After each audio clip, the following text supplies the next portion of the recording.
Bien, entonces vamos a comenzar la clase. Antes de iniciar, eh, bueno, le vuelvo a repetir, pueden hacer preguntas durante la clase o si no me van dejando sus preguntas en el chat, o al final anoten en un papelito su pregunta y al final de la clase eh, trataremos de responder sus dudas. El tema que vamos a ver en la clase de hoy corresponde al tema 8 del programa de genética, eh, y corresponde al tema de mutaciones. Este tema ustedes lo pueden encontrar en varias bibliografías. Yo acá les puse una, que es el Griffith, de donde están tomadas la mayoría de las fotos que ustedes van a ver acá, pero de todas formas hay otros libros que también pueden leer este tema y que, bueno, en la guía de trabajo práctico se menciona también al final la lista de referencia para este tema. Bien, mutaciones es un tema muy importante porque tiene múltiples aplicaciones. Ustedes van a ver la importancia que tiene en genética, y sobre todo dentro de 2 años, cuando veamos mejoramiento genético, que también tiene aplicaciones muy importantes, ¿sí? La mayoría de los cultivos de importancia agronómica son mutantes, son poliploides, que vamos a ver ahora en el transcurso de esta clase. El objetivo de la clase de hoy perdón, es entender los mecanismos y efectos de los cambios que naturalmente o usualmente suceden en el genoma de un organismo. Lo que ustedes ven aquí en esta figura es un fragmento de la molécula de ADN, que es el material genético, ¿sí? Y lo que vamos a ver son los cambios, ¿no es cierto?, que se dan a este nivel, y que obviamente esos cambios tienen diferentes tipos de nombre que lo vamos a ir resolviendo en el transcurso de la clase. Vamos a empezar definiendo lo que es una mutación. Una mutación es todo cambio que se produce en el genoma, es decir, en el ADN o en el material genético de un individuo. Esos cambios, para ser considerado una mutación, tiene que ser heredable, es decir, que tiene que pasar a la generación siguiente. Normalmente estos cambios, producto de estas modificaciones que se dan a nivel de ADN, generan nuevas combinaciones alélicas, lo que normalmente se ve reflejado en un cambio del fenotipo del individuo. Es decir, cambio en algún rasgo, en algún carácter que muchas veces no es fácil de observar, pero en otros casos sí. La mutación, al igual que la recombinación y la segregación, son los 3 principales mecanismos que provocan cambio o variación en la constitución genética de un individuo. Y estos 3 tipos de cambios son los que contribuyen sin lugar a duda a la evolución de la vida. Es decir, que los distintos individuos se van adaptando a los distintos cambios de ambiente, merced a estos tipos de variación genética. La mutación es una de ellas y es muy importante. Las mutaciones pueden ocurrir espontáneamente, es decir, se dan de manera natural, o también pueden ser provocadas por el hombre, es decir, artificialmente. Aquí ustedes ven fotos, ¿no es cierto?, de mutantes que se han producido, es decir, cambios a nivel de ADN que provocaron también obviamente un cambio en el fenotipo, que no es normal. Fíjense que este es un tipo de calabaza, ¿sí?, en donde tenemos a 2 individuos, ¿no es cierto?, unidos de esta manera. Esto no es normal. Sí, evidentemente hay un cambio en el material genético que provocó que digamos, que esta planta produzca 2 frutos al mismo tiempo, tipo siameses, digamos, ¿sí? Miren acá abajo un par de felinos, la madre, ¿sí? Y un mutante que es totalmente albino. Es decir, que el albinismo también, que es la falta de pigmentación en la piel, es un tipo de mutación. Y acá ven este fruto que es un cítrico, en donde fíjense como la mitad del fruto ha perdido la capacidad de producir clorofila y ha cambiado de color. Durante el proceso de maduración de un fruto, normalmente el fruto al inicio es verde porque tiene pigmento clorofila, posteriormente la clorofila es reemplazada por otros pigmentos, fundamentalmente el licopeno, ¿no es cierto?, que hace que el color vire del verde al color naranja o rojo. En este caso, fíjense como la mitad del fruto mantiene gran parte de la capacidad para producir clorofila. Evidentemente, esto también es una mutación, ¿sí?, que provoca este cambio y que evita que la mitad del fruto no varíe o no cambie su color. Las mutaciones inducidas o artificiales son provocadas por el hombre. Y de hecho, muchas veces en muchas especies vegetales se induce a la mutación justamente para provocar cambios y que esos cambios a nivel de ADN se vea reflejado después en un cambio en el fenotipo.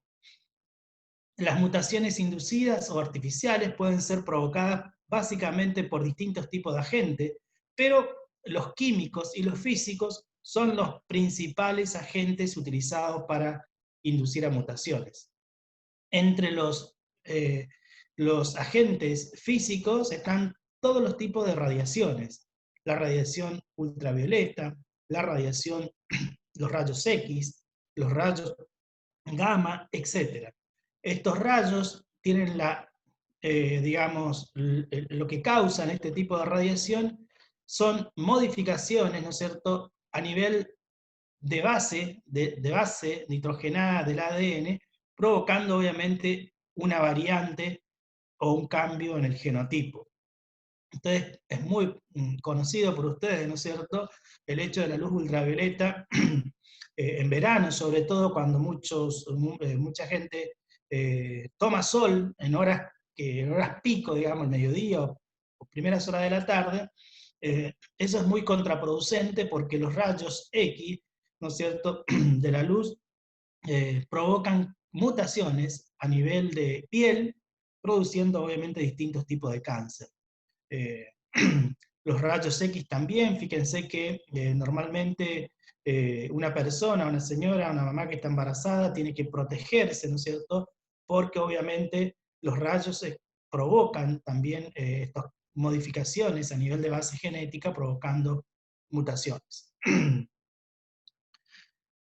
Bien, en plantas es muy utilizado, sobre todo en las plantas que son autógamas, es decir, plantas que son altamente homocigotas y que no tienen muchas variantes alélicas. Entonces, a los fines de mejoramiento genético, muchas veces se induce a estas mutaciones utilizando estos tipos de radiaciones o agentes químicos como la colchicina u otras drogas que provocan obviamente modificaciones a nivel de pares de base.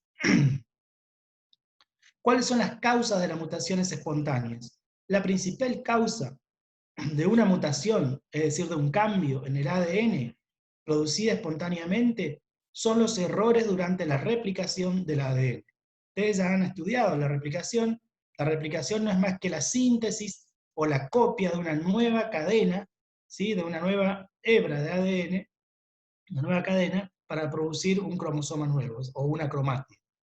Si bien este proceso, es decir, la replicación, es sumamente precisa y existen enzimas específicas que controlan los errores, muchas veces se escapan y producen estos errores de la replicación. Un error significa poner una G en vez de una C, por ejemplo, poner una A en lugar de una T. Entonces, esos cambios a nivel de base son los que originan cambios a nivel genético también.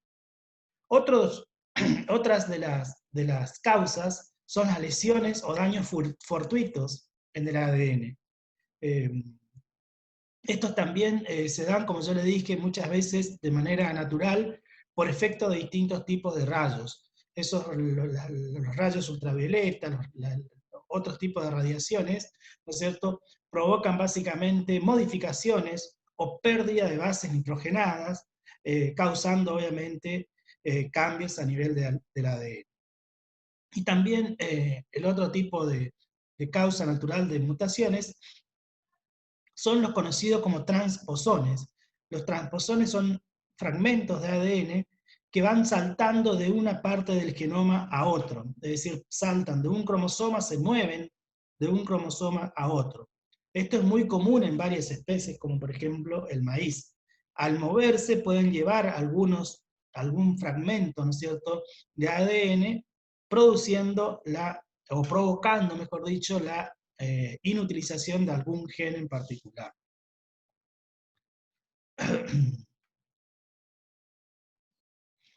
Bien, nosotros tenemos distintos tipos de mutaciones, ¿sí? De acuerdo al tejido en particular en donde se producen esos cambios, podemos clasificarlas en mutaciones somáticas y mutaciones germinales. Las mutaciones somáticas afectan al tejido somático, como la palabra bien lo dice. Acá ustedes tienen un esquema de lo que es una persona, ¿sí?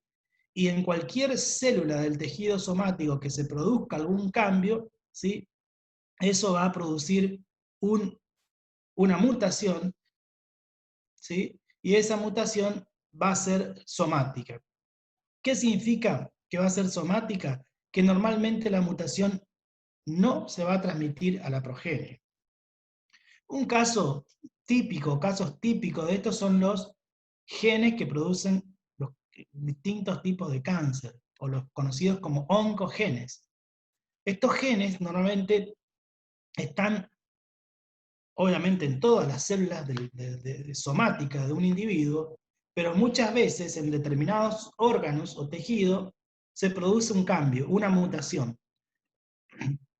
Si la mutación es en ese gen, ¿no es cierto?, en particular, que va a producir un tumor o un cáncer, ¿no es cierto?, ese tejido comienza, o células de ese tejido, comienza a dividirse, ¿no es cierto?, indiscriminadamente, provocando o originando lo que nosotros conocemos como un tumor, ¿sí?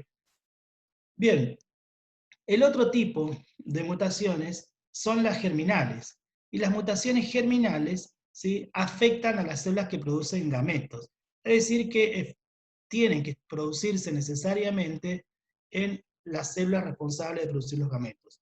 Este tipo de mutación, obviamente, va a producir, ¿no es cierto?, se va a transmitir a la descendencia, ¿sí? O sea, mutaciones somáticas normalmente no se transmiten a la descendencia, y las mutaciones germinales sí se transmiten a la descendencia.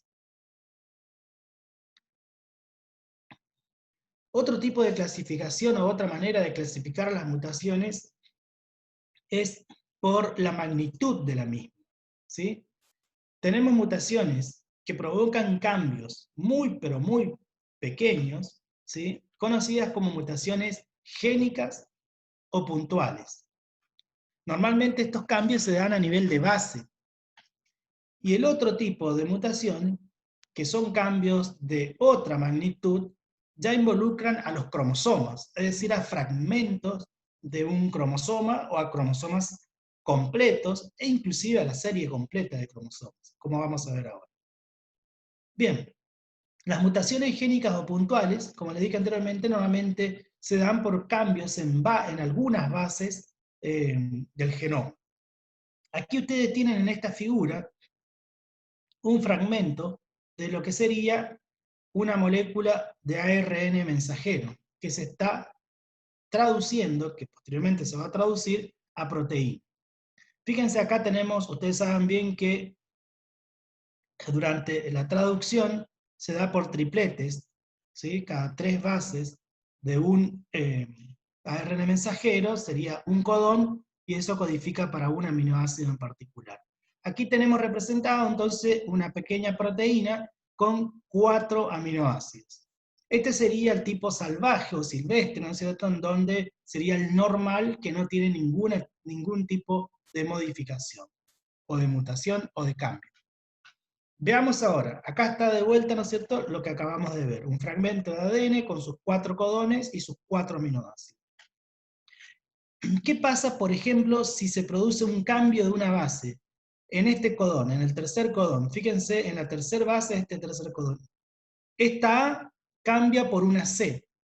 Fíjense lo que ocurre. Durante la traducción, este triplete AGC, ¿no es cierto?, codifica para el aminoácido arginina. Este otro, que estaba en el wild type, ¿no es cierto?, en el tipo silvestre, es AGA y también codifica para arginina. Este es un tipo de cambio que se da a nivel de ADN, ¿sí? Altera el codón, porque cambia el codón, pero fíjense que no altera el aminoácido, es exactamente el mismo aminoácido. Este tipo de mutaciones se conocen como mutaciones sinónimas. También tenemos otro tipo de cambio. Fíjense que si en este mismo codón yo cambio, ¿no es cierto?, la G por una A, ¿sí? Este triplete, triple A, AAA, codifica para el aminoácido lisina, ¿sí? Es decir, que esta proteína, fíjense cómo ya cambia la secuencia de aminoácidos. Pero fíjense, la lisina es un aminoácido que tiene mucha afinidad, o es muy parecido a la arginina, o sea, desde el punto de vista químico. Por lo tanto, la proteína, si bien el codón se modifica, el aminoácido se modifica, normalmente la función de la proteína no va a variar mucho. Este tipo de mutación, ¿no es cierto?, es una mutación con pérdida de sentido, pero de tipo conservativo, ¿sí? La proteína mantiene su función. Si en este otro triplete, fíjense, en el mismo codón, con el mismo triplete, cambia, ¿no es cierto?, la G por una T, este codón, ATA, codifica para el aminoácido isoleucina, ¿no es cierto? Es decir, que hay un cambio de una base, hay un cambio también del aminoácido, y la proteína se va a ver alterada porque este aminoácido es totalmente opuesto a la lisina y a la arginina. Por lo tanto, las funciones químicas de esta proteína posiblemente esté alterada. Este es un tipo de mutación sin sentido, pero no conservativa. Y finalmente, fíjense, si nosotros en este segundo codón cambiamos la primera A, la A, por una T, este triplete TAG corresponde a un codón de stop. Entonces, cuando empieza la traducción de este fragmento, de este gen, fíjense, se introduce el primer aminoácido y el segundo es un codón de stop, que le está indicando, ¿no es cierto?, a los ribosomas que se deben separarse y finalizar la traducción. Obviamente que este codón está alterado y la proteína también está totalmente alterada o inutilizada porque obviamente no continúa la traducción de los otros tripletes. Este tipo de mutación se llama mutación sin sentido. Todo este conjunto de mutaciones básicamente se dan por sustitución de bases, ¿sí? Se llaman transiciones o transversiones. Transición, entonces, cuando cambia una base púrica por otra púrica. Es decir, cambia una A por una G o una G por una A. Y o también, si es pirimídica, cambia una C por una T o una T por una C. Esos serían distintos tipos de mutaciones de tipo de transición. Y transversión es cuando cambia una base púrica por una pirimídica, es decir, donde está una A puede venir una C o una T. Donde está una G puede venir una C o una T, o viceversa, ¿sí? Transversión, entonces, cuando cambian bases púricas por pirimídicas. Y transición es cuando cambian una base púrica por otra púrica. Estas mutaciones puntuales fíjense que cambian una base. Anteriormente vimos sustitución de bases.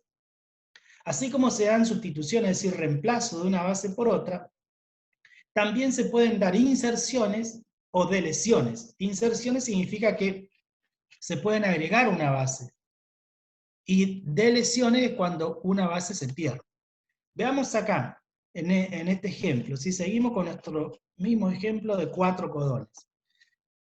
Tenemos el primer triplete y fíjense, si acá entre estas dos A, que estaba entre el primer y segundo codón, se agrega otra A, o una G, perdón, fíjense, el marco de lectura, acuérdense que durante la traducción de una ARN a una proteína, siempre se da por 3 bases.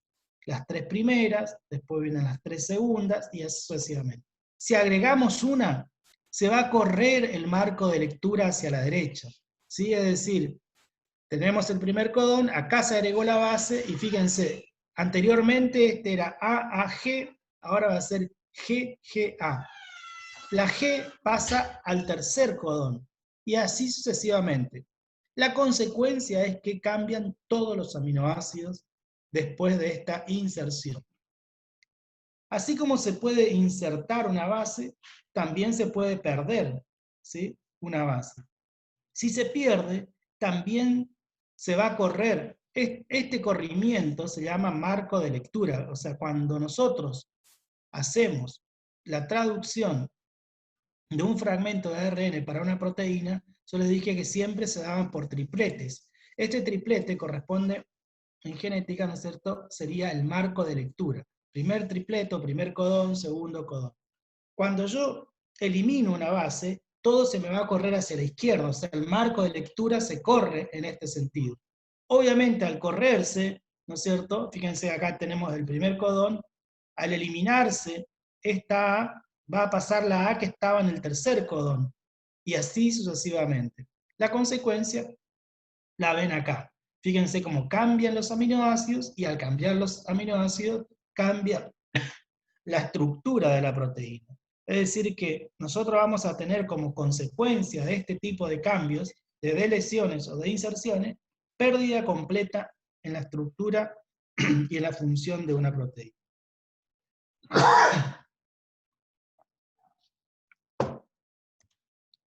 Bien, hasta acá entonces serían las mutaciones puntuales o génicas, es decir, son cambios que se producen a nivel, digamos, nivel mínimo, es decir, una base o un grupito de bases dentro de un gen.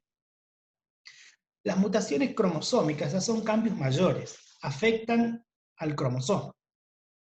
Y un cromosoma se puede ver afectado en su estructura o en el número. Entonces, tenemos las mutaciones cromosómicas estructurales y las mutaciones cromosómicas numéricas. Las mutaciones cromosómicas estructurales la podemos subdividir en 4 tipos: deficiencias o deleciones, duplicaciones, inversiones y translocaciones. Y las mutaciones numéricas la podemos subdividir en aneuploidía. Este tipo de mutaciones es cuando un individuo pierde o gana 1 o 2 cromosomas, es decir, parte de la serie de cromosomas, y las mutaciones cromosómicas numéricas de tipo euploidía es cuando la modificación se da en la serie completa de cromosomas. Una planta que tiene 20 cromosomas pasa a tener 40, 30, 50, ¿sí?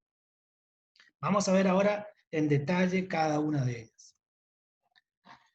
Las deleciones o deficiencias, ¿sí?, que es un tipo de modificación, como vimos, estructural. Si veamos las mutaciones cromosómicas estructurales, cambios en la estructura de un cromosoma. La deficiencia o deleción es la pérdida de un segmento de un cromosoma. Aquí ustedes tienen un fragmento de un cromosoma, con números se representan los genes. Por ejemplo, tendríamos 4 genes. Fíjense, se da una ruptura entre el gen 1 y el 2 y entre el 3 y el 4. Y este fragmento del medio se pierde. Cuando se vuelven a unir, fíjense, tenemos un cromosoma con 2 genes. inicialmente eran 4, se perdieron 2, nos quedan 2 genes. Este tipo de mutación es una deleción o deficiencia que, como sucede en el medio del gen, se llama intersticial, ¿sí? La deficiencia puede ser terminal. Fíjense, si se produjera, ¿no es cierto?, un solo corte entre el gen 3 y 4, aquí entonces se perdería nada más que el gen 4, ¿sí? Y el cromosoma quedaría 1, 2 y 3. Este tipo de mutación, cuando se da en el extremo, se llama deficiencia terminal. Y acá vemos un ejemplo de una deficiencia terminal. Este es un par de cromosoma homólogo, el cromosoma 5 en humanos, ¿sí? Este tipo de cromosoma, como ustedes ven, fíjense, el centrómero está aquí, un brazo corto y un brazo muy largo. Este es un cromosoma que nosotros lo clasificaríamos como submetacéntrico, ¿sí? Bien, este sería el homólogo, uno de los cromosomas del par normal, ¿sí? Y fíjense, este cromosoma, el brazo corto, perdió estos genes, ¿sí? La parte de arriba. Esta sería una delesión terminal. Se perdió esta parte del brazo corto del cromosoma 5, de su homólogo. Pero este tiene todos los genes, a este le faltan un par de genes. Este tipo de mutación en humanos se conoce como síndrome de Cri-du-Chat, ¿sí? Es una enfermedad, ¿no es cierto? Y que básicamente las personas que sufren este tipo de enfermedades, en vez de llorar, digamos, el fenotipo, en vez de llorar los bebés cuando nacen y lloran, como llora cualquier criatura, digamos, los bebés que tienen esta deficiencia, esta lesión, en vez de llorar, aúllan, como gatos, digamos, tienen un aullido similar al aullido de un gato. Esa es la característica de esta enfermedad, la característica principal, digamos. El otro tipo de modificación en la estructura son las duplicaciones. Las duplicaciones no son más que ganancia de copias de algunos genes o de un grupo de genes dentro de un cromosoma. Normalmente, fíjense, las duplicaciones se dan por un crossing over desigual. Acá tenemos, fíjense que en esta hebra tenemos dos cromosomas que están apareados durante la meiosis, ¿sí? Este cromosoma, fíjense que la ruptura se da entre el gen 2 y el 3 en este cromosoma. En el homólogo se da entre el 3 y el 4. Cuando se vuelven a unir, después del crossing over, el resultado va a ser un cromosoma que va a llevar el gen 1, 2 y 4. 1, 2 y 4. A este cromosoma le falta un gen, ¿sí? Va a tener una delesión del gen 3. Y este otro cromosoma homólogo, fíjense, va a llevar 1, 2, 3, 3 y 4. Acá está repetido el gen 3. Esto sería una duplicación, ¿sí? Esta es la manera más frecuente que nosotros podemos encontrar duplicados genes dentro de un genoma. Abajo tienen un ejemplo de lo que es el ojo de la mosca de la fruta. Fíjense, cuando está duplicado, el ojo genera este fenotipo conocido como bar, ¿sí? Es mucho más estrecho y hay una disminución del número de facetas, es decir, de cuadraditos que tiene el ojo de la mosca, y cuando está repetido 3 veces, ¿sí?, se llama ultrabar, ¿sí? El número de facetas disminuye aún más, ¿sí? Es 45 con respecto al normal. Otro tipo de modificación en la estructura del cromosoma son las inversiones. Las inversiones es una alteración que básicamente consiste en que un cromosoma sufre una doble ruptura, como ven acá, una ruptura entre el gen 1 y el gen 3 y 4. Este fragmento que queda del medio gira 180 grados y se vuelve a unir. Fíjense que inicialmente la secuencia de los genes eran 1, 2, 3 y 4. Después de producirse esta ruptura, doble ruptura y giro en 180 grados, este cromosoma va a quedar constituido de la siguiente manera: 1, 3, 2 y 4. Esta región central está invertida, lo normal era 1, 2, 3 y 4, y acá es 1, 3, 2 y 4. Tienen los mismos genes, pero está invertida esa zona. Entonces, ¿qué importancia? Ustedes se preguntarán qué importancia tiene si tienen exactamente los mismos genes. En principio no tendría que haber ningún tipo de modificación. Pero fíjense lo que sucede cuando, durante la meiosis. Las inversiones de este tipo, las inversiones pueden involucrar al centrómero o pueden no involucrar al centrómero. ¿Qué significa eso?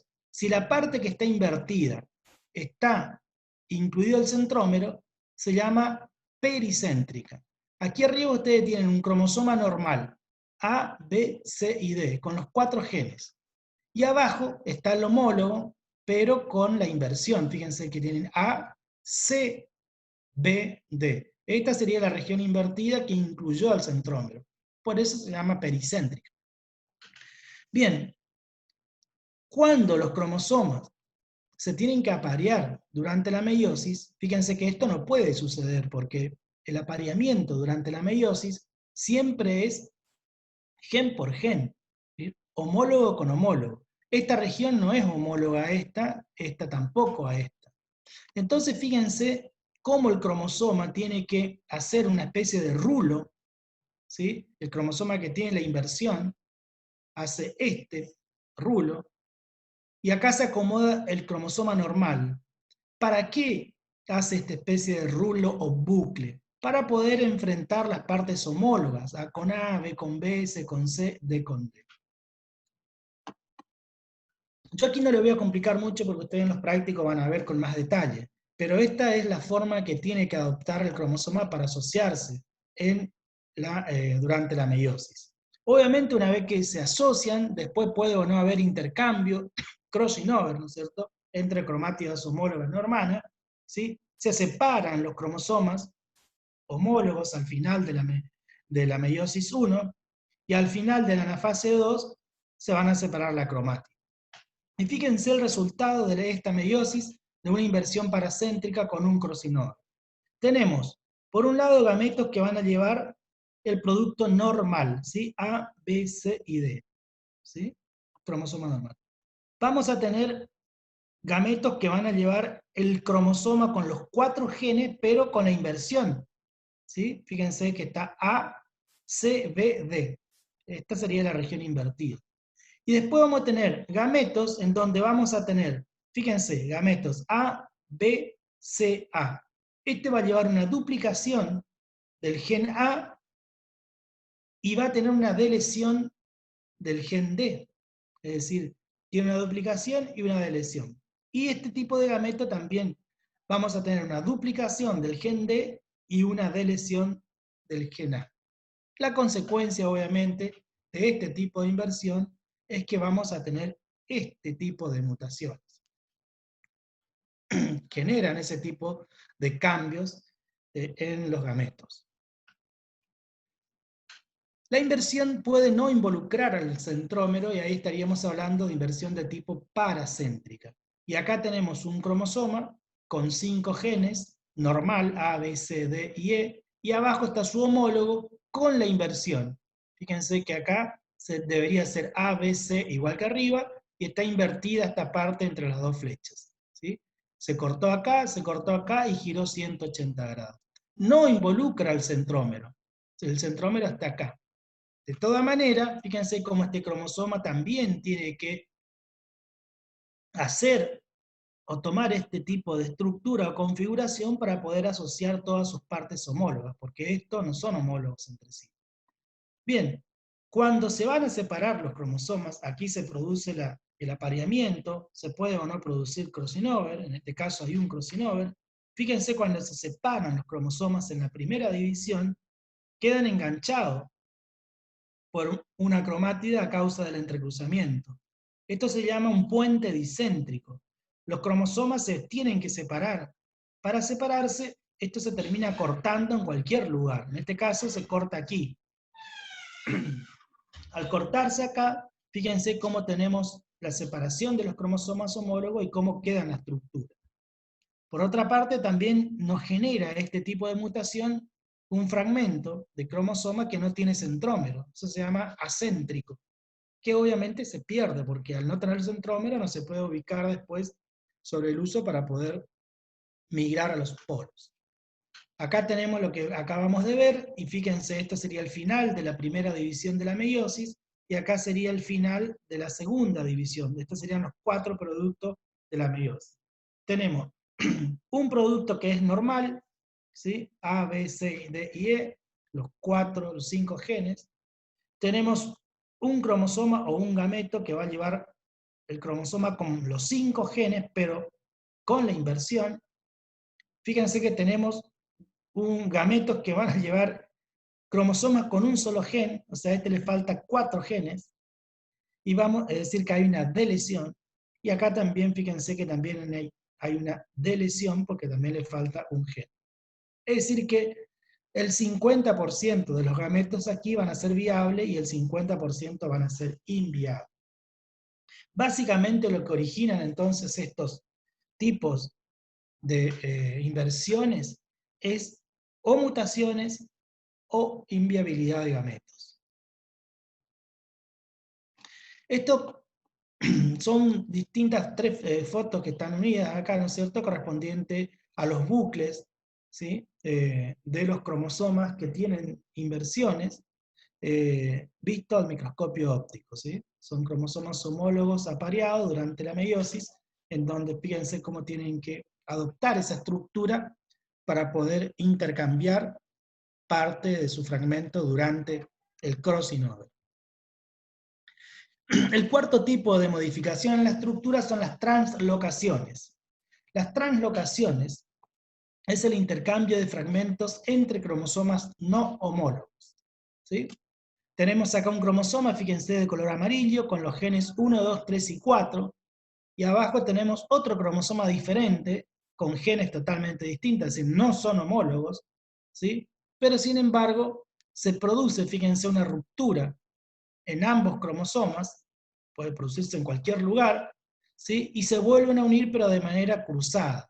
Entonces el resultado, vamos a tener un cromosoma, ¿no es cierto?, que va a llevar el gen 1 y 2 de uno de los cromosomas involucrados, 8, 9 y 10 del otro cromosoma no homólogo. Fíjense que esta sería una combinación de genes correspondientes a 2 cromosomas diferentes. El otro cromosoma, fíjense, va a llevar el gen 5, 6 y 7, 3 y 4 del otro cromosoma no homólogo. Abajo ustedes ven representando una fotografía de 2 pares, un par de cromosomas y otro par de cromosomas más chiquitos. Están teñidos con 2 colorantes distintos, amarillo y el rojo, y fíjense, como esta parte del cromosoma, que debería ser amarillo, se tiñó de rojo, ¿sí? Este cromosoma que es totalmente teñido de rojo, fíjense que en este extremo, que también tendría que ser rojo, lleva un fragmento del cromosoma amarillo. Evidentemente acá hubo una translocación entre este cromosoma, ¿no es cierto?, que no es homólogo, con fragmento de este otro cromosoma. Es decir, han intercambiado partes de su parte del cromosoma que no son homólogos. Lo que normalmente nosotros observamos es que los cromosomas homólogos se apareen y se intercambien fragmentos, ¿sí? Este amarillo con amarillo, el rojo con rojo. Pero cuando se produce lo que nosotros vemos en esta fotografía, ya estaríamos hablando de una translocación. La translocación también provoca bastantes cambios, ¿no es cierto?, durante la meiosis, porque imagínense ustedes que esta parte del cromosoma se va a tener que aparear con esta otra parte que es su homólogo. Entonces los cromosomas tienen que adoptar también una configuración muy especial, que eso conlleva, ¿no es cierto?, a la disminución en la fertilidad de los gametos. Lo que ven acá ustedes, ¿no es cierto?, es una foto de granos de polen, como unos globitos, que ven amarillos y otro más oscuro, ¿sí? son las consecuencias de las translocaciones. Estos son granos de polen que están teñidos con Lugol, que es un colorante que tiene mucha afinidad por el almidón. El grano de polen es muy rico en almidón. Y aquellos granos de polen que ustedes ven oscuros significa que se tiñó con el Lugol, que es un colorante azul, ¿cierto?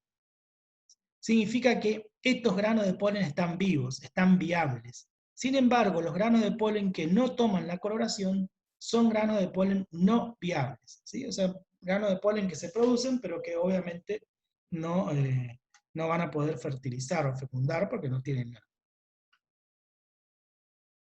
En forma resumida, entonces, los cambios que originan las mutaciones cromosómicas tenemos, o pueden involucrar pérdida de material genético, ¿sí?, mediante las deleciones o pérdida de cromosomas enteros, ganancia de material genético mediante las duplicaciones, ¿sí?, o cromosomas extra, o relocalización del material genético. No hay pérdida ni ganancia, pero sino que hay una relocalización. Como vimos que son las inversiones o eventualmente las translocaciones.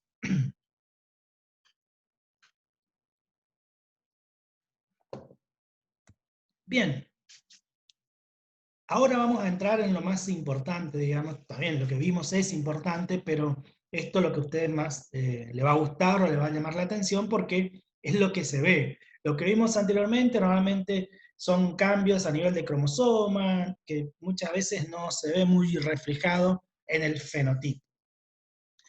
Pero estos ya son cambios mucho mayores, las mutaciones cromosómicas numéricas. Lo que acabamos de ver son las mutaciones cromosómicas estructurales. Las numéricas, obviamente, afectan al número, a la cantidad de cromosomas de un individuo. Y dijimos que podían ser del tipo aneuploidía o euploidía. Los mutantes aneuploides son aquellos individuos en los que aquellos individuos que han perdido o ganado uno o dos cromosomas, ¿sí? No está involucrada la serie de cromosomas. Cuando yo hablo de serie de cromosomas, hago referencia al número básico. El número básico, o el X, es la cantidad de cromosoma que es aportado por un individuo, por un parental, en caso de individuos que sean diploides. Por ejemplo, nosotros tenemos 46 cromosomas, ¿sí? 2n igual a 46. Tenemos dos series de cromosomas, o dos veces el número básico. 23 fueron aportados por un parental y 23 por el otro parental, ¿sí? Bien, cuando hablamos de aneuploidía, nos pueden faltar algunos de esos 46 cromosomas, ¿sí? Sin embargo, cuando hablamos de euploidía, lo que falta o lo que se incrementa es la serie. Por ejemplo, una planta de maíz que tiene 2n igual a 20 cromosomas, un aneuploide puede tener 19 o 18, le falta 1 o 2, o 21 o 22, le sobran 1 o 2. Un euploide puede ser un triploide, por ejemplo, una planta de maíz normal que tiene 2n igual a 20, puede ser un triploide, ¿sí? 2n igual a 30, 2n igual a 40, es decir que se va aumentando la cantidad de X, la cantidad de cromosomas, pero que involucran a la serie completa. El maíz tendría diploide normal, tiene dos series. Cada serie tiene 10 cromosomas, que son aportados por los gametos de los parentales. Bien, cuando se incrementa, por euploidía se incrementa la serie completa, ¿sí? Los 10 cromosomas. Ahora vamos a ver con más detalles. Tenemos diferentes tipos de aneuploide. Al número de cromosoma normal 2n se le llama disómico, que también es el número somático, el número diploide normal de cualquier especie, ¿sí? En este caso, fíjense, cada cromosoma va a estar representado por una pareja, ¿sí? Un par de homólogos, porque un cromosoma es aportado por un padre y el otro homólogo por el otro padre. Y así sucesivamente, ¿sí? Por pares de cromosomas. Estos cromosomas durante la meiosis se van a asociar formando bivalentes. ¿sí? Vamos a suponer, y así sucesivamente, ¿no es cierto? 1, 2, 3, 4 pares, n pares.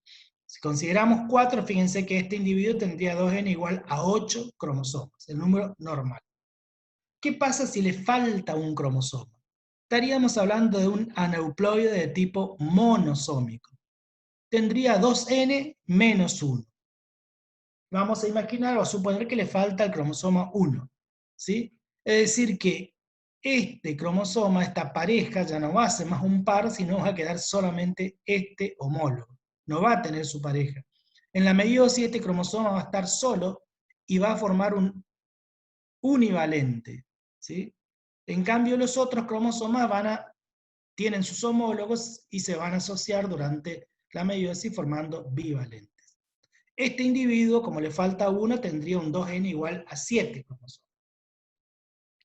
Le pueden faltar 2 cromosomas, ¿sí? Y estaríamos en presencia de un doble monosómico.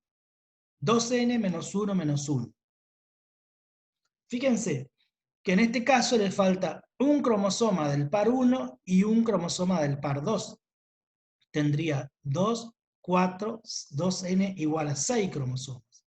Estos 2 cromosomas se asociarían formando un bivalente, este también un bivalente, y este cromosoma quedarían solitos. Tendríamos 2 univalentes también en la meiosis. Le pueden faltar 2 cromosomas también a un individuo. Estaríamos en presencia de un aneuploide del tipo nulisómico, 2n menos 2.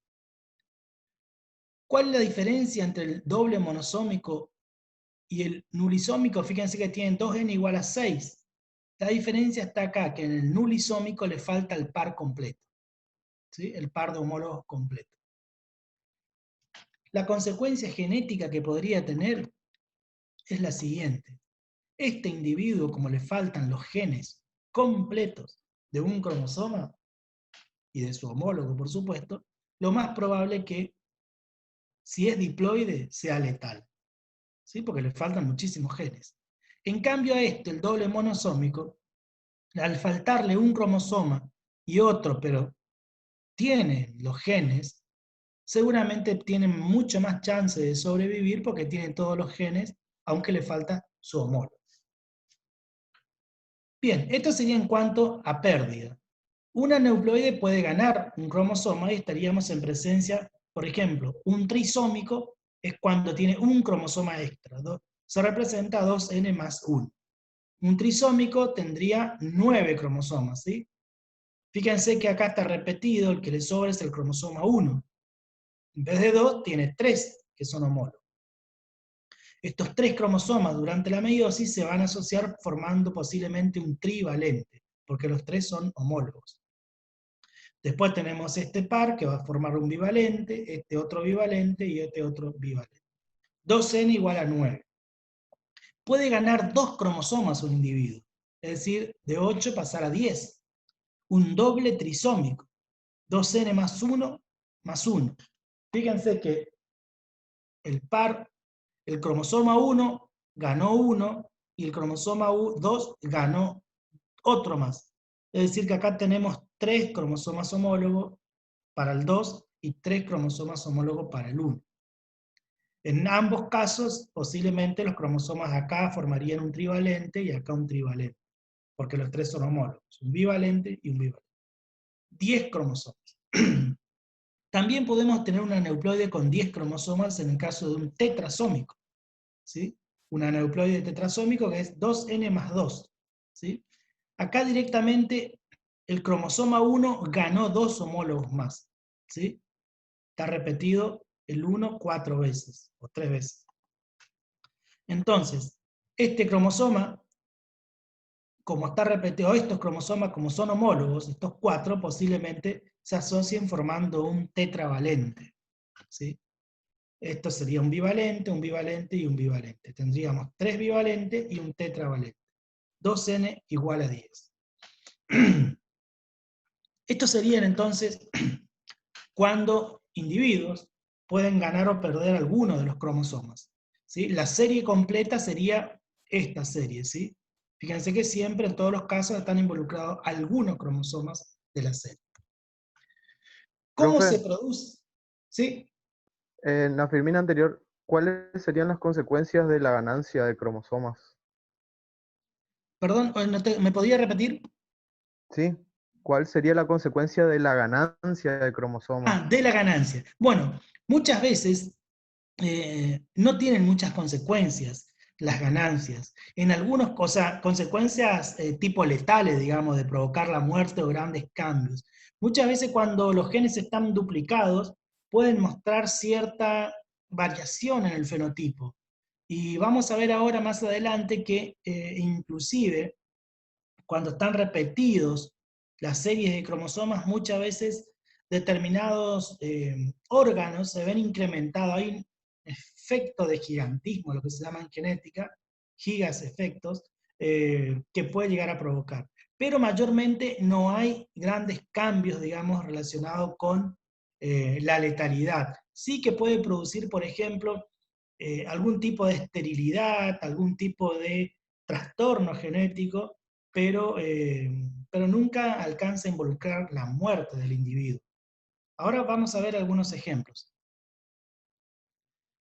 La causa básicamente de del origen de los aneuploides se produce por la no disyunción de cromosomas durante la meiosis.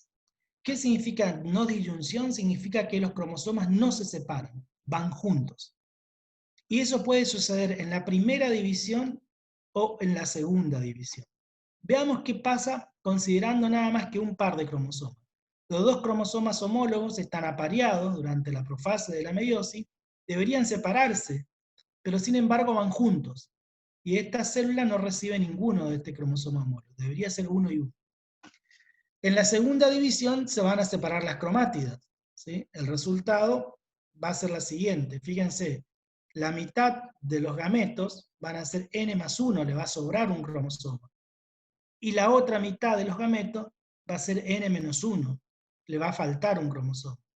Imagínense ustedes, si esta es una planta de maíz, los gametos de maíz deberían, el maíz tiene 2N igual a 20, todos los gametos deberían ser de 10 cromosomas. Acá tendríamos gameto de 11 y gameto de 9. Entonces, si se llega a unir un gameto N más 1, ¿sí?, con un gameto normal, nosotros tendríamos un trisómico, porque serían 2N más 1. El otro tipo de no disyunción se puede dar en la segunda división. Fíjense que acá tenemos un par de cromosomas homólogos. En la primera división se van a separar un cromosoma, va a ir a cada una de las células. Ya va a haber la reducción. Pero en la segunda división, en vez de separarse las cromátidas de manera normal, como sucede aquí, en esta célula las dos cromátidas van a un solo polo. Por lo tanto, este gameto va a ser N más 1, le va a sobrar un cromosoma, y a este le va a faltar, va a ser N menos 1. Y en cambio estos van a ser normales. Entonces, a partir de estos gametos, ustedes pueden jugar con distintas combinaciones. Lo más normal es que sea N más N igual a 2N. Pero si me da N más N menos 1, yo voy a tener un 2N menos 1. Me va a faltar un cromosoma. Si se unen dos gametos, n-1, n-1, materno y paterno, va a ser 2n menos 2 o 2n menos 1 menos 1. Puede ser un nulo isómico o un doble monosómico, dependiendo de los cromosomas que estén involucrados. Esto ustedes lo van a ver ahora con los prácticos y se van a dar cuenta que no es tan complicado. Acá ustedes tienen un trisómico, ¿no es cierto? Es un individuo, una persona, que tiene un cromosoma extra, es una persona eh, eh, humana, ¿no es cierto? Lo normal son 2n igual a 46, esta tiene 2n igual a 47, le está sobrando un cromosoma, y el cromosoma que le sobra es 1 del 21. El cromosoma 21, en vez de tener un par, que serían 2 cromosomas, tiene 3. Esto es una trisomía, del par 21 se dice, ¿sí? Entonces, esto produce en genética una enfermedad conocida como síndrome de Down porque fue la persona que describió, ¿sí?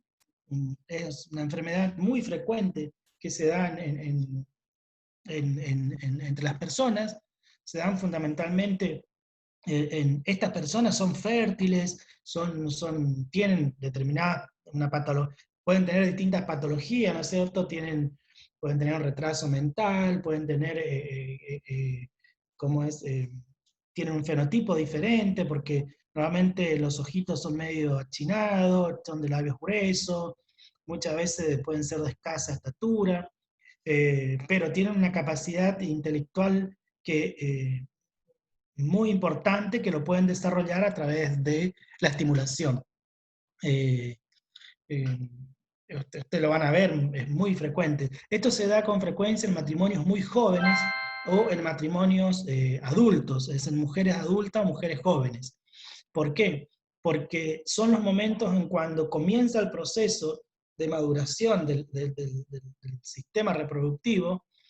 Muchas veces durante la ovulación hay falla en la meiosis, provocando obviamente este tipo de no disyunción que yo le mencioné anteriormente. Eso conlleva, ¿no es cierto?, a producir gametos de este tipo, que al unirse con gametos normales producen los trisómicos. Otra enfermedad común, o sea, no común, digamos, pero que se da también en humanos, es el síndrome de Klinefelter, es un trisómico también, ¿sí? Tiene 2N igual a 47, ¿sí? Y el cromosoma que está repetido es el cromosoma X. Fíjese que tiene 2 cromosomas X y un Y. Normalmente tendría que ser X e Y.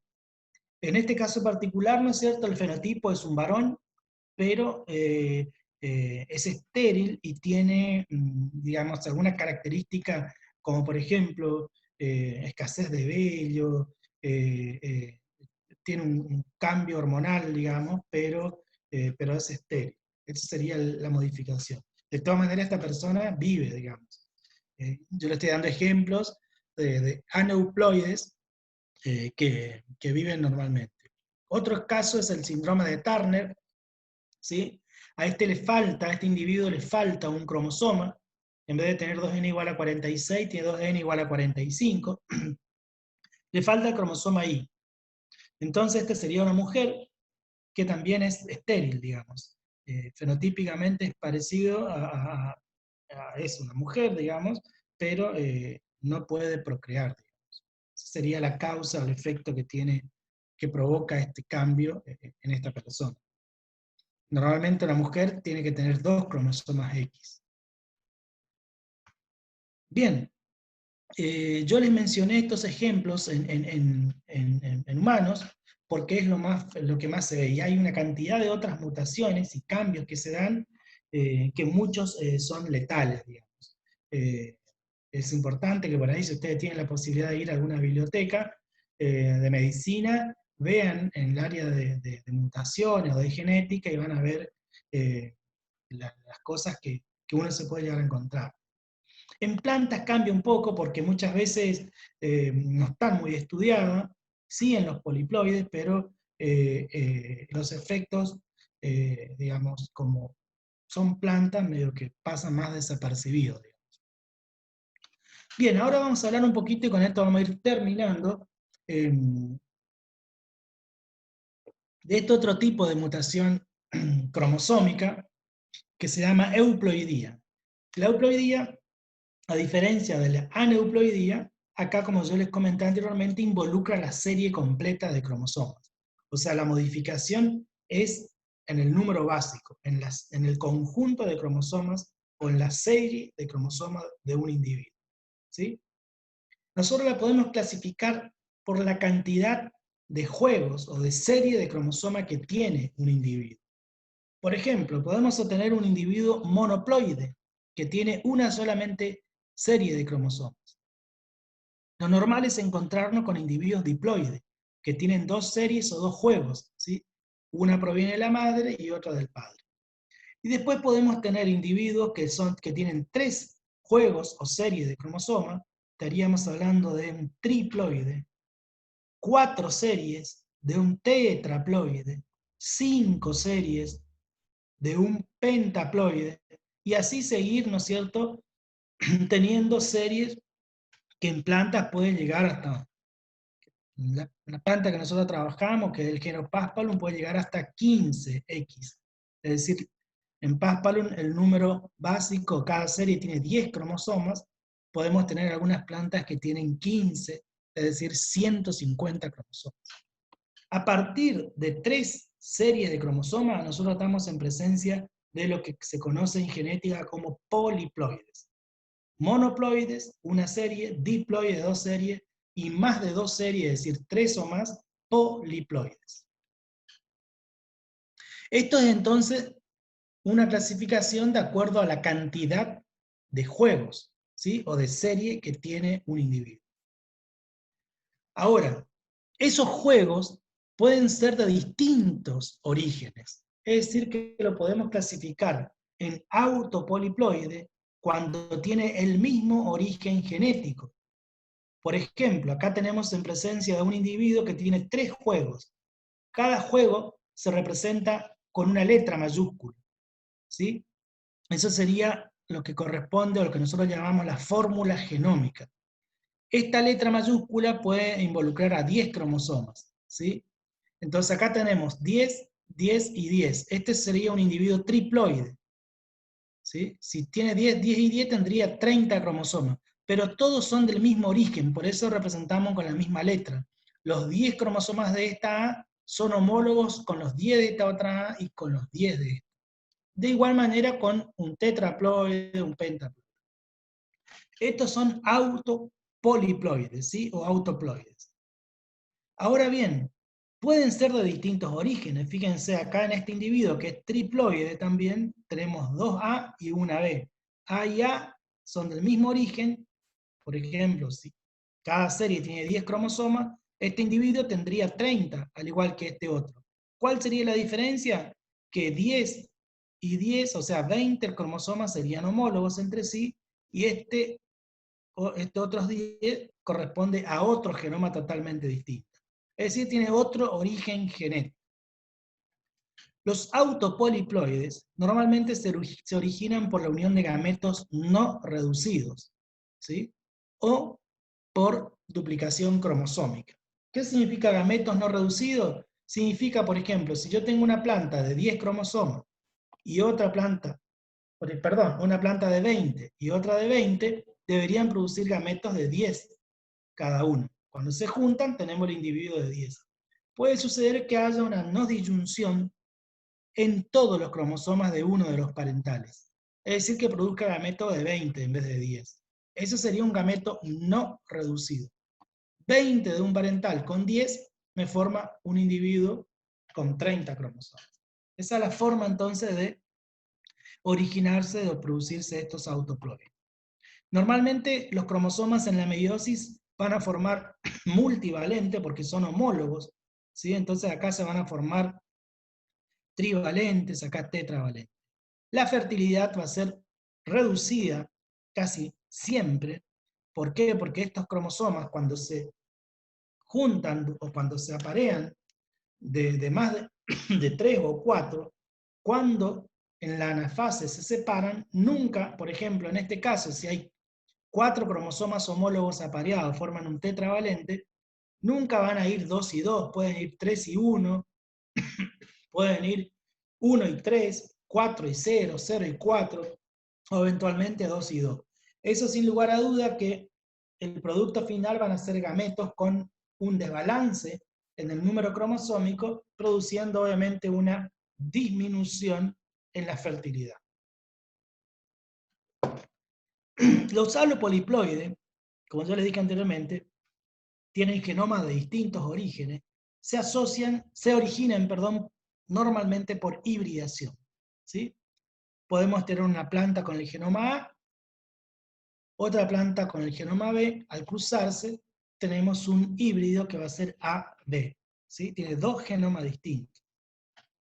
En el caso de los halopoliploides de este tipo, ¿sí? Pares, los cromosomas se van a asociar siempre formando bivalentes, porque los cromosomas de este genoma de A son homólogos con los de A y se van a asociar formando bivalentes.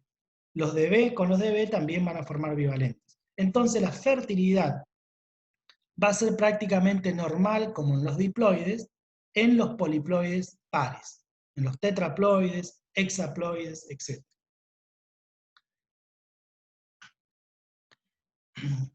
Una de las maneras de obtener en forma artificial de duplicar los cromosomas es usando una droga que se llama colchicina.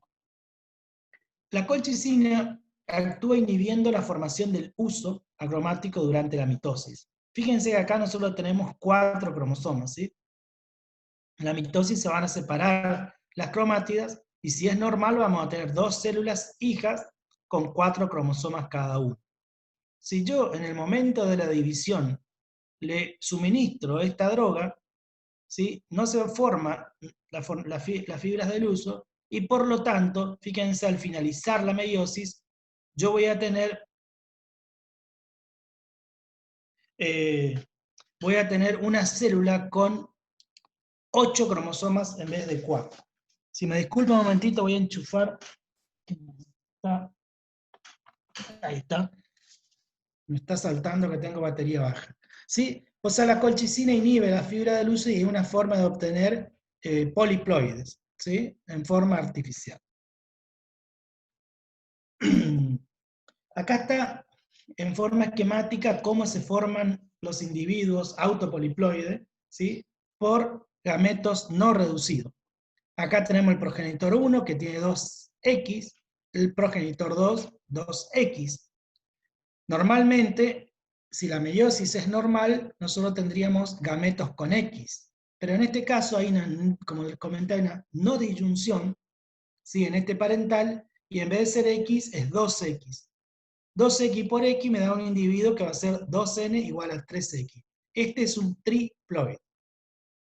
Si se produjera también una no disyunción en el parental 1, yo tendría 2X, y la descendencia de este cruzamiento sería 4X. Sería un autotetraploide.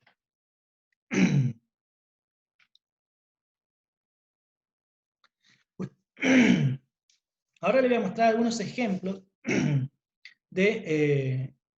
y variantes por la cantidad de juegos de cromosomas.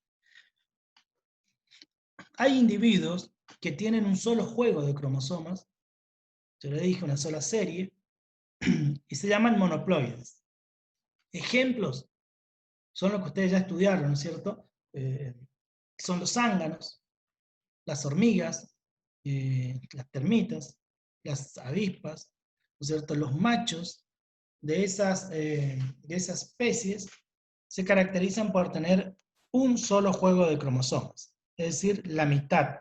Por ejemplo, en el caso de las abejas, las hembras tienen 32 cromosomas y los zánganos tienen 16. Los zánganos producen gametos por mitosis, ¿sí? Entonces, por eso, cuando se une un gameto del zángano con 16 con uno de la hembra, que tiene 16, ¿no es cierto?, que pasó por meiosis, tenemos un individuo de 32 que sería una hembra. Como ustedes bien ya estudiaron, las hembras en realidad son las que regulan la producción de los machos. ¿Por qué? Porque a partir de los óvulos que tiene la hembra, eventualmente la hembra decide la cantidad de óvulos que por un proceso que se llama partenogénesis da origen a estos individuos que son los machos o los zánganos. En las plantas también nosotros podemos tener plantas monoploides. Este es un esquema, fíjense, una planta diploide se colecta enteras, ¿sí? Que sería la parte masculina, se la cultiva in vitro en condiciones controladas y con medios de cultivo, es decir, con hormonas y otros suplementos energéticos y minerales adecuados, se colocan en condiciones controladas, podemos lograr el desarrollo entonces de pequeños embriones que después se van a convertir en plantines y finalmente en una planta. Esta planta va a tener una sola serie de cromosomas, va a ser una planta monoploide porque se originó a partir de células de una antera que ya están reducidas. Ustedes se preguntarán, ¿para qué sirve una planta monoploide? Imagínense ustedes que esta sea una planta de tabaco. Planta de tabaco es una planta alógama altamente heterocigotas. Nosotros para hacer mejoramiento, básicamente lo que se hace previo a la obtención de un híbrido es obtener líneas que se llaman endocriadas o líneas casi puras, altamente homocigotas. Entonces lo que se le hace es someter a estas plantas a sucesivos procesos de autopolinización hasta convertirla en prácticamente homocigotos. Cruzamos dos líneas homocigotas y tenemos un híbrido. Bien, si nosotros logramos tener una planta haploide, es decir, o monoploide, y esta planta monoploide va a tener un solo alelo de cada uno de estos genes, la duplicamos por colchicina, vamos a tener un diploide, y este diploide sería totalmente homocigoto para todos los genes. Fíjense ustedes la importancia que eso tendría en el mejoramiento genético. Acá ven ejemplos de especies diploides.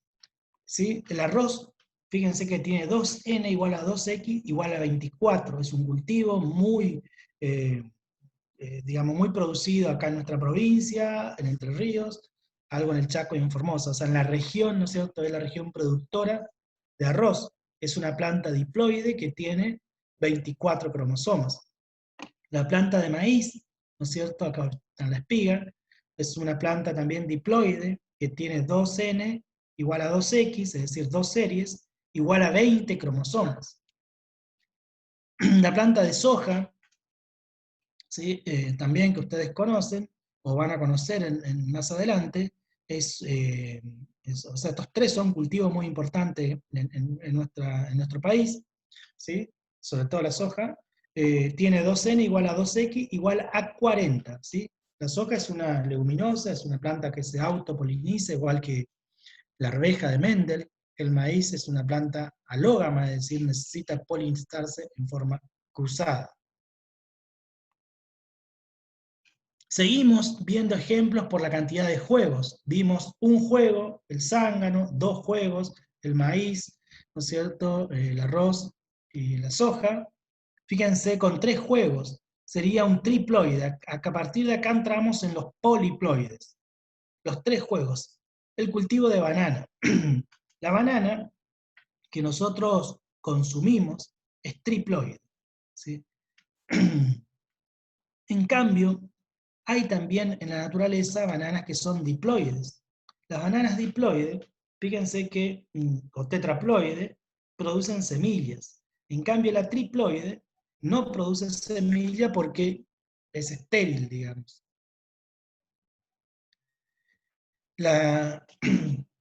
Si ustedes cortan una baya, un fruto de la banana, van a ver, si hacen un corte transversal, van a ver como pequeños puntitos negros. Esos son los óvulos no fecundados, ¿sí?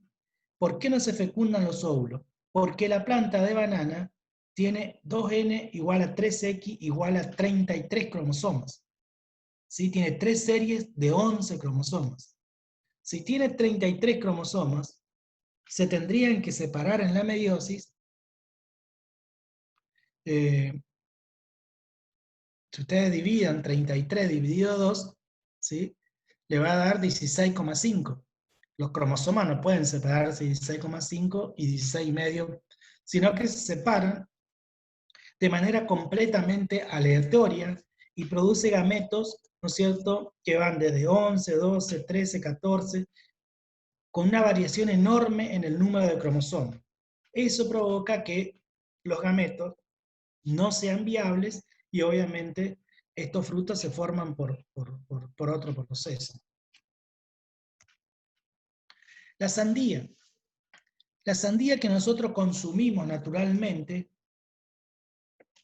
esta sandía, que ustedes ven acá el corte, que es tan rica que ahora ya empieza a aparecer algunas en la verdulería, es diploide.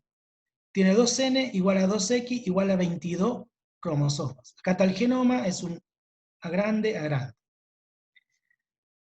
Hay una sandía que ustedes van a encontrar que es mucho más chiquita.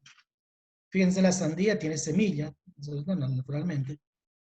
Pero hay una sandía que es muy cara, que se consigue en algunas fruterías o supermercados, que es de tamaño más chico, más como un melón, digamos, que tiene 33 cromosomas. Es un triploide. Y al igual que la banana, no tiene semillas. Acá ustedes ven el corte de este fruto y fíjense que como ven puntitos blancos. Estos puntitos blancos serían las semillas que a lo mejor iniciaron un proceso, pero finalmente al no ser fecundadas quedan. Al igual que la banana, con esos puntitos negros, acá encontramos con estas, pero que se pueden consumir todo. Digamos, si bien la sandía es muy rica, en verano sobre todo, es difícil de comer por las semillas, igual que la naranja criolla, la mandarina criolla, que es muy rica, pero la semilla siempre es un estorbo. Entonces siempre nos gustaría tener consumir un fruto de esta manera. Esto se consume, es un híbrido, y se produce de la siguiente manera. La sandía diploide, por tratamiento con colchicina, al tratar a la sandía, a la semilla, ¿no es cierto?, de esta planta diploide, por colchicina nosotros logramos sandías que sean 4X, tetraploides, es decir, que tengan 44 cromosomas. Cuando nosotros cruzamos una sandía diploide con 22, el gameto va a tener 11. Por otra planta que sea tetraploide, es decir, tenga 44, el gameto va a ser 2X, o sea, va a tener 22, el resultado va a ser un individuo que va a tener 2N igual a 3X, un triploide, ¿sí?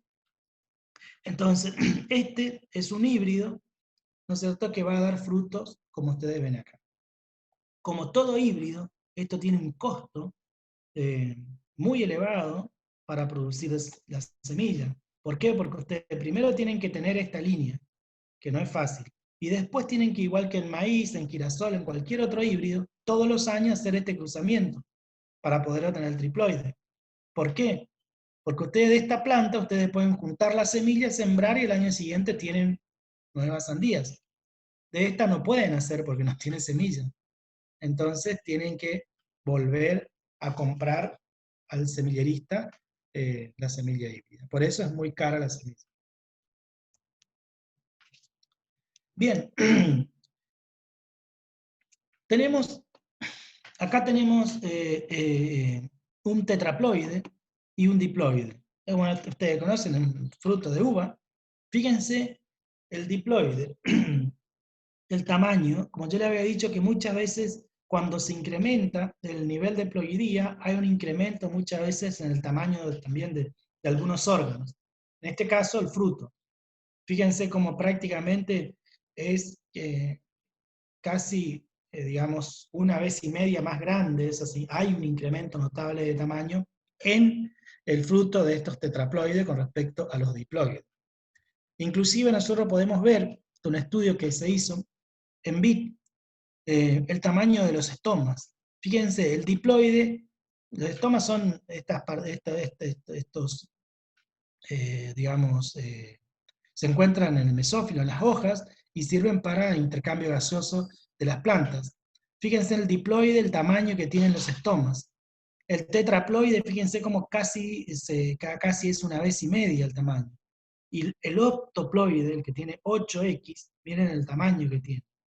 Entonces, muchas veces nosotros mirando el tamaño de determinados órganos, no podemos dar cuenta del nivel de ploidía que tiene o que puede llegar a tener un individuo.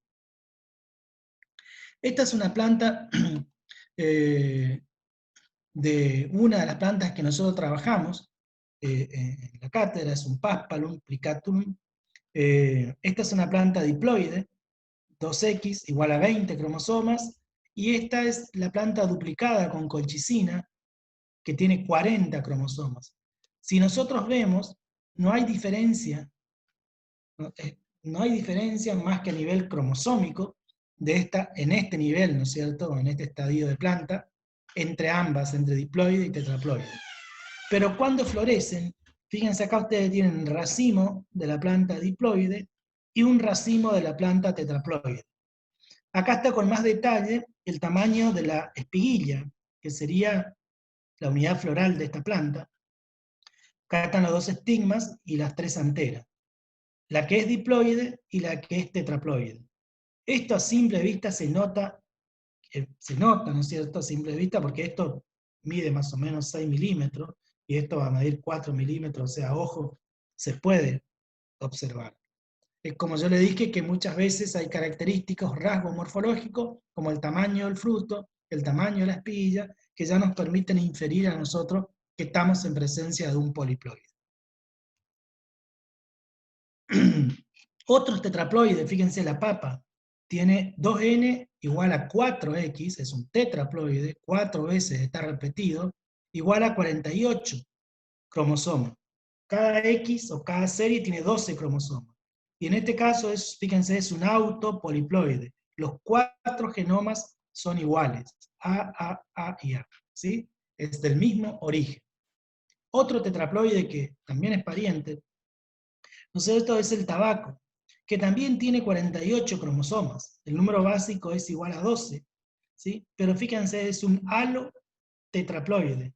Tiene dos genomas diferentes, un genoma S y un genoma T. Esta es una planta pentaploide, es una forrajera conocida con el nombre del pasto miel, ustedes van a estudiar más adelante, es un Paspalum dilatatum, tiene 2n igual a 5x igual a 50 cromosomas, aquí el x vale 10, el número básico, o sea, 10 cromosomas están repetidos 5 veces, pero ¿cuál es la diferencia? Acá estamos en presencia de 3 genomas distintos, genoma Y, genoma J y genoma X. Tenemos 20 cromosomas que son del genoma Y, son homólogos, 20 del J, que son homólogos entre sí, y 10 que no son homólogos a ninguno de estos, por eso se representa con otra letra distinta.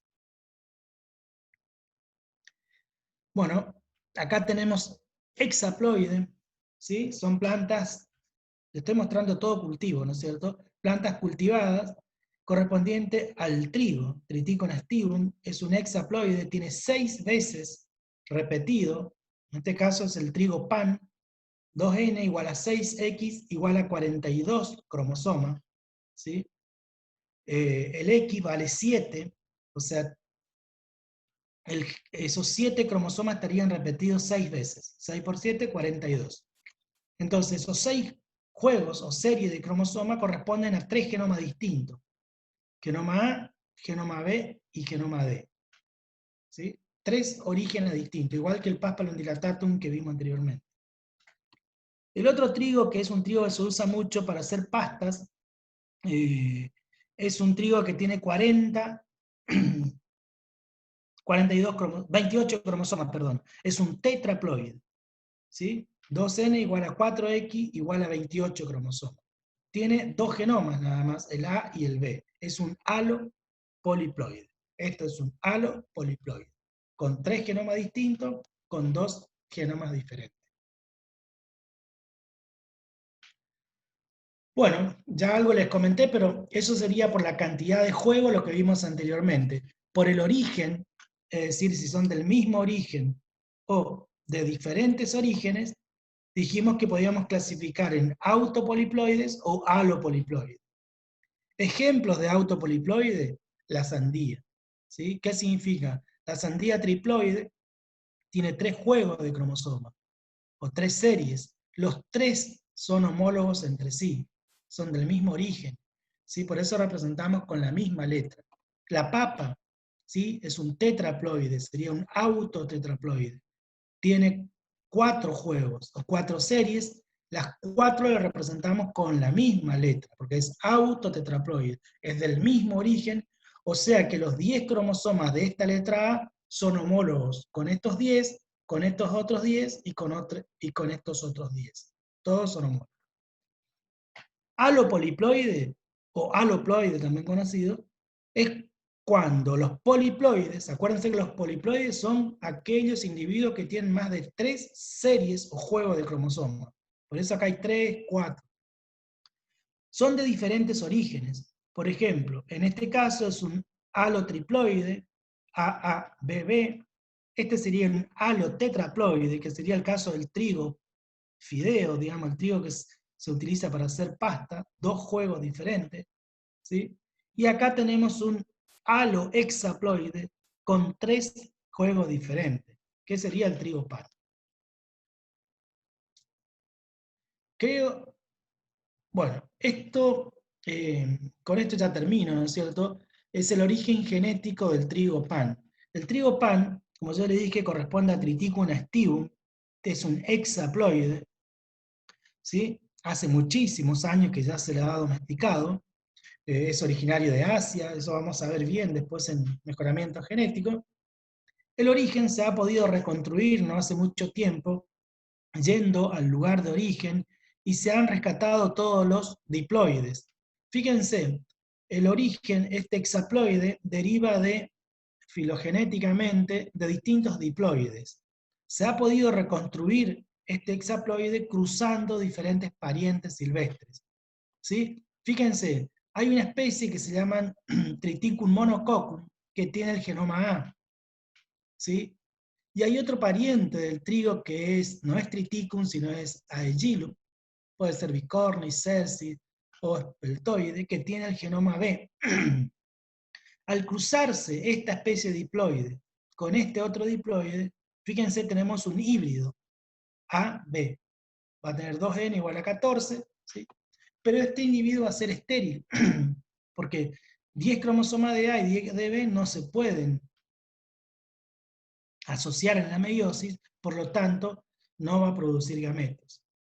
Se han duplicado los cromosomas porque se piensa que en la naturaleza primero se formó este híbrido y después por duplicación espontánea surgió este tetraploide. Fíjense, si nosotros duplicamos los cromosomas de este individuo que tiene 14, vamos a tener este que va a tener 28 cromosomas, ¿sí?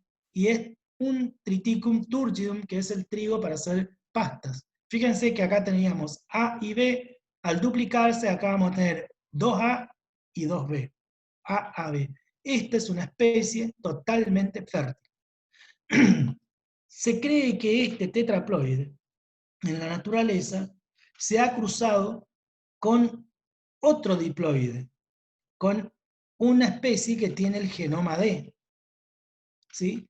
Al cruzarse estas dos especies, nuevamente se formó un híbrido ABD, ¿sí? ABD, de 3 genomas distintos. Obviamente esta planta va a tener 21 cromosomas, va a ser estéril, porque obviamente no va a producir gametos viables, y lo que se hizo fue duplicar también los cromosomas de este híbrido estéril para tener este hexaploide, que se cree que fue lo mismo que sucedió en la naturaleza.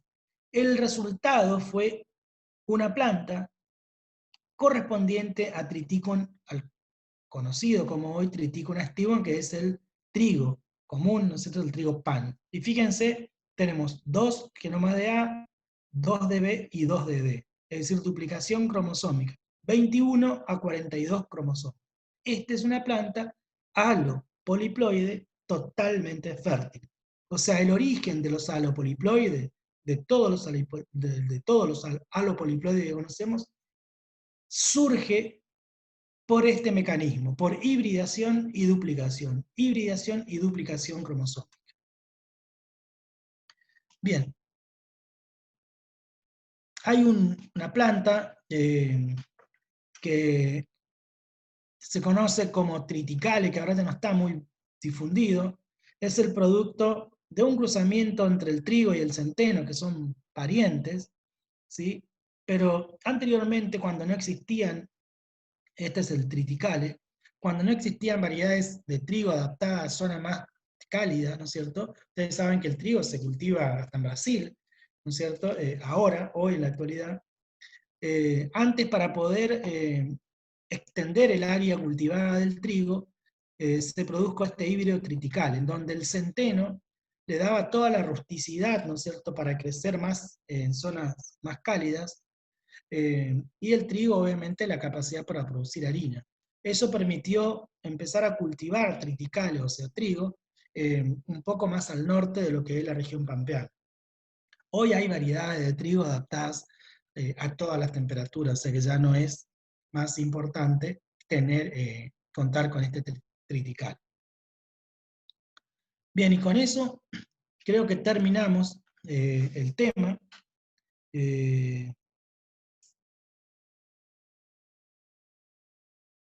Si tienen alguna duda, Yo tengo una duda, profe. sí, sí, dígame. Usted decía al principio de la clase que los cultivos, hay mutaciones. Yo no escuché bien la segunda palabra que usted dijo. ¿Algo así como clones, algo así también, o no? No, no, ¿cómo me dijiste en qué parte de la clase? Usted al principio de la clase, cuando arrancó hablando, así que en los cultivos hay mutaciones. Sí.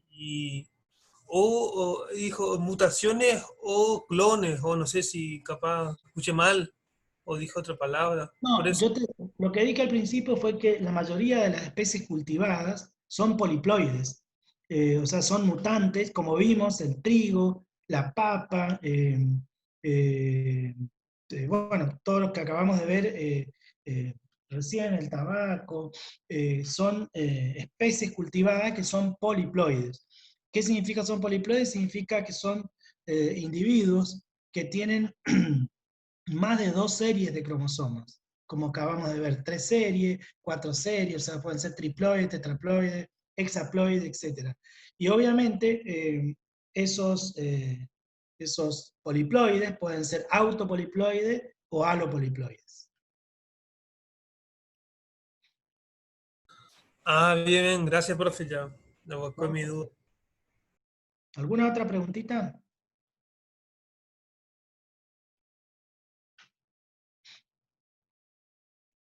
Este tema en particular tiene genética. Ustedes van a ver que hay una cantidad de términos nuevos, digamos, número básico, bivalentes, y está muy relacionado con la meiosis, porque obviamente se trata de variaciones en la estructura o en el número de los cromosomas, que eso obviamente afecta después la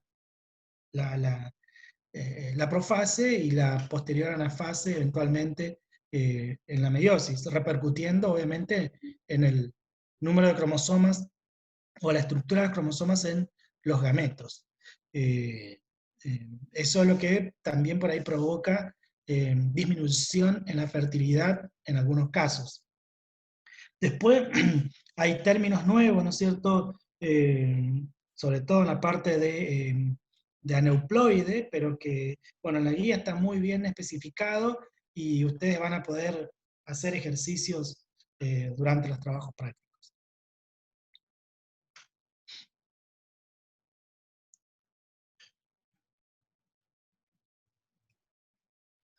No sé si Profe, alguien... ¿Sí? entonces, ¿cómo la mejor, el mejor provecho que se le puede dar al tema de mutaciones es aprovechando las mutaciones que son por autopoliploidía o alopoliploidía? O sea, digamos, las mutaciones que benefician en cuanto a la cantidad de producción, al tamaño, etcétera. En realidad, todos estos poliploides que yo les mencioné, como el trigo, eh, la papa, el tabaco, etcétera, la sandía, son todas, estos son naturales, poliploides naturales, que han surgido, que el hombre lo ha seleccionado, lo ha domesticado, y es lo que prevalece hoy en el mercado. Como yo le dije anteriormente, bananas diploides existen y tienen semillas, digamos. De hecho, en los lugares que hacen mejoramiento genético trabajan normalmente con líneas diploides o tetraploides, que son las que producen semilla y le permiten mejorar genéticamente al cultivo. Ustedes saben que el banano se multiplica por clon, digamos, se clona a través de hijuelos, y de esa manera se mantiene el mismo genotipo. Pero ustedes saben que hay muchas variedades de banana y obviamente cuando nosotros queremos introducir, por ejemplo, una resistencia a una enfermedad, tenemos que trabajar a nivel diploide o tetraploide, ¿sí? Para poder analizar las distintas variantes genéticas y después seleccionar a aquel individuo que lleve el gen de resistencia. Este es el caso del banano. De por sí, no todas las mutaciones son negativas, digamos. Hay mutantes, de hecho, sobre todo en plantas de cítrico, que son plantas, o plantas que son perennes, digamos, algunas forestales también, se tratan de inducir mutaciones con distintos tipos de agentes, básicamente agentes físicos, a los efectos de provocar algún cambio en algún gen. Y que ese cambio después nos toque la suerte de que sea el gen que nosotros queremos modificar, ya sea para mayor rendimiento, para resistencia a una enfermedad, o resistencia a algún otro factor abiótico, digamos. Obviamente que cuando tratamos o cuando realizamos mutaciones de manera artificial, es muy al azar, digamos, depende de la suerte. Hay plantas, por ejemplo, que son tratadas con solución de colchicina y no es posible duplicar los cromosomas. Cuando uno ve parece fácil, pero no.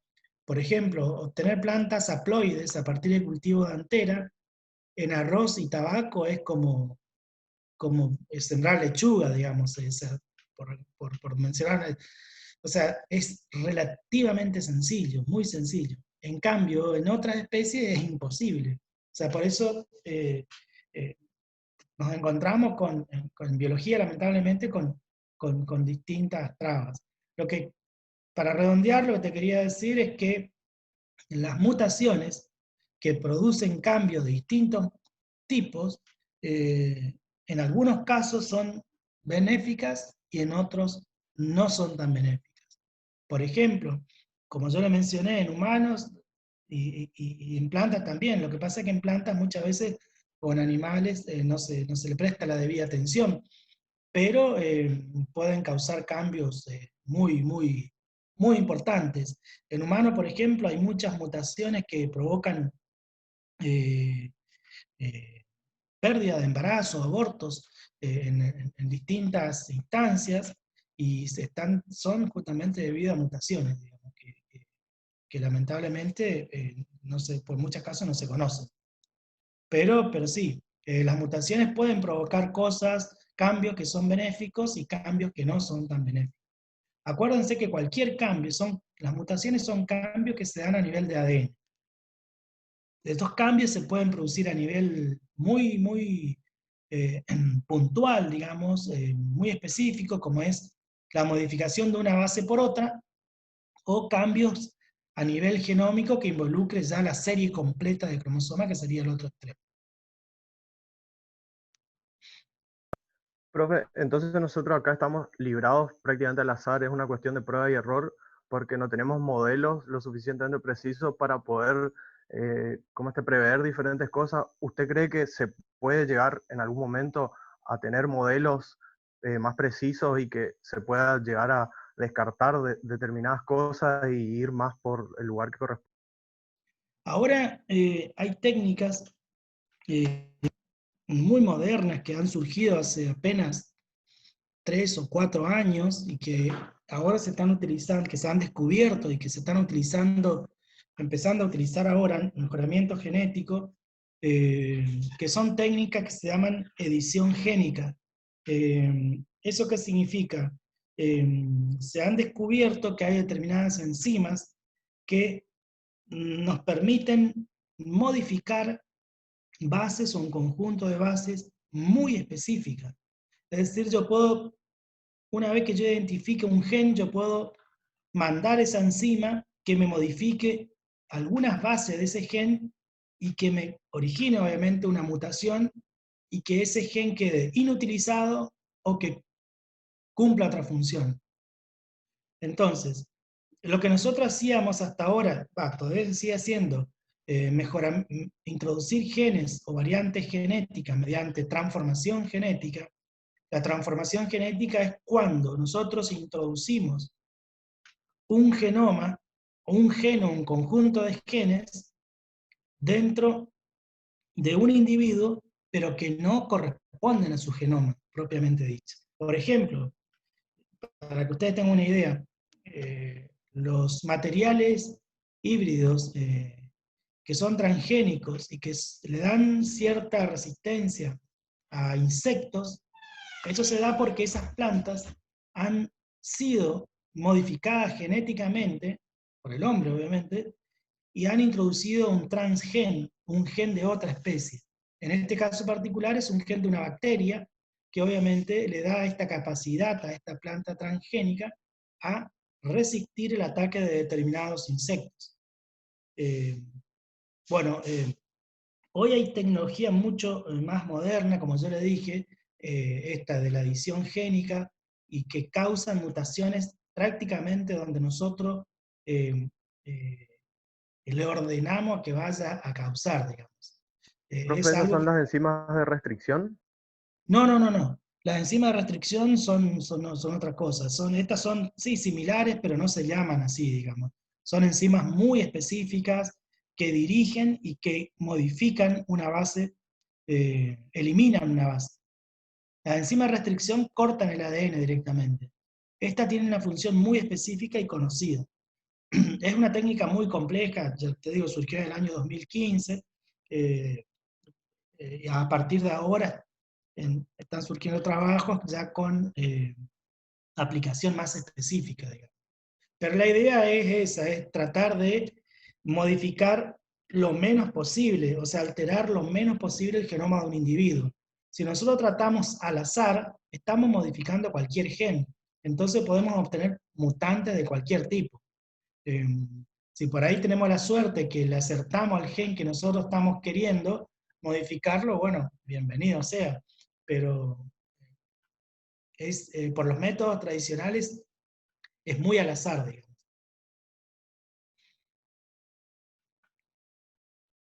El mejoramiento genético, en cuarto año vamos a ver con más detalle toda esta parte, digamos, de transformación vegetal, animal, plantas transgénicas, y ahí ustedes ya van a tener un poco más de base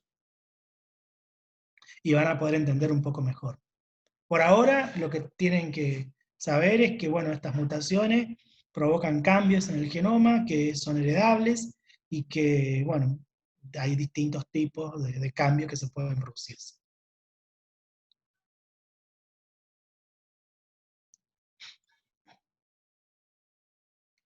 No sé si hay alguna otra preguntita.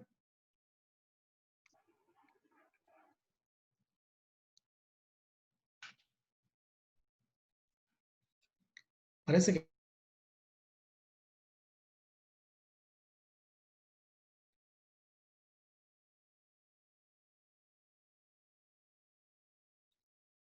Parece que ya fue extremadamente clara la clase.